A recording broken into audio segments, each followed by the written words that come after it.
I actually heard about Wallbridge and Imrie from a public researcher who came in. She was investigating Jean Wallbridge's history, and her understanding was that Jean Wallbridge had actually designed Windsor Park, and she was trying to reclaim that history.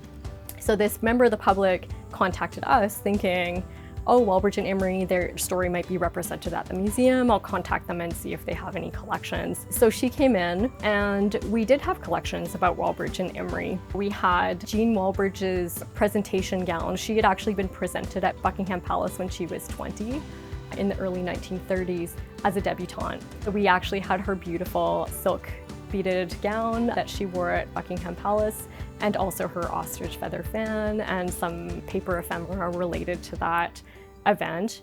But we didn't have anything related to their architectural history, and that was super surprising. They both worked as city planners for the city of Edmonton, and they went on to form an architectural partnership.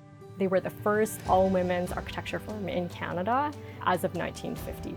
Wallbridge and Imrie completed over 224 projects in their lifetime. They were in business for about 28 years. They built and designed their own home, and they ran their architecture firm from their basement. Although Jean and Mary didn't speak about it openly, historians have recently suggested that they were probably a couple. In the time that when Jean and Mary were alive and working, they would have been quite private about their lives, and that might not have been something that they communicated to the museum.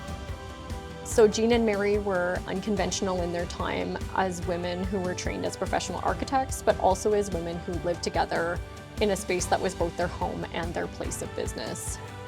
I learned pretty quickly that their house, 6 acres, which they had designed, built, and lived in, was actually bequeathed to the province of Alberta when Mary died in 1988. I went over there and discovered that a number of their original architectural tools were still inside the house. So from essentially my first day on the job until last fall, I was really actively involved in trying to bring the collection to the museum. We were able to move their architectural tools, the sign from their business, some paper ephemera, and some personal items over to the museum. So that's been really exciting for us. We've had women donors in the past who donate their husbands' collections and don't realize their own is of significance. Even in the case of Mary, she had donated some things in the past to the museum that she felt were historic, some old clothing and things like that. But she totally didn't acknowledge her own achievements as an architect. We want to preserve and share diverse histories here at the museum, including those of professional women and the 2S LGBTQ+ community. But sometimes we don't have representation from those communities in our collection, whether because we haven't received donations related to those stories, or because the donors didn't actually share those personal aspects of their life with their donation. If you're part of the 2S LGBTQ+ community, we want to hear from you. Think about the people, the events, the moments that you want to see represented in your museum. Share your community connections with us and help us tell these important stories.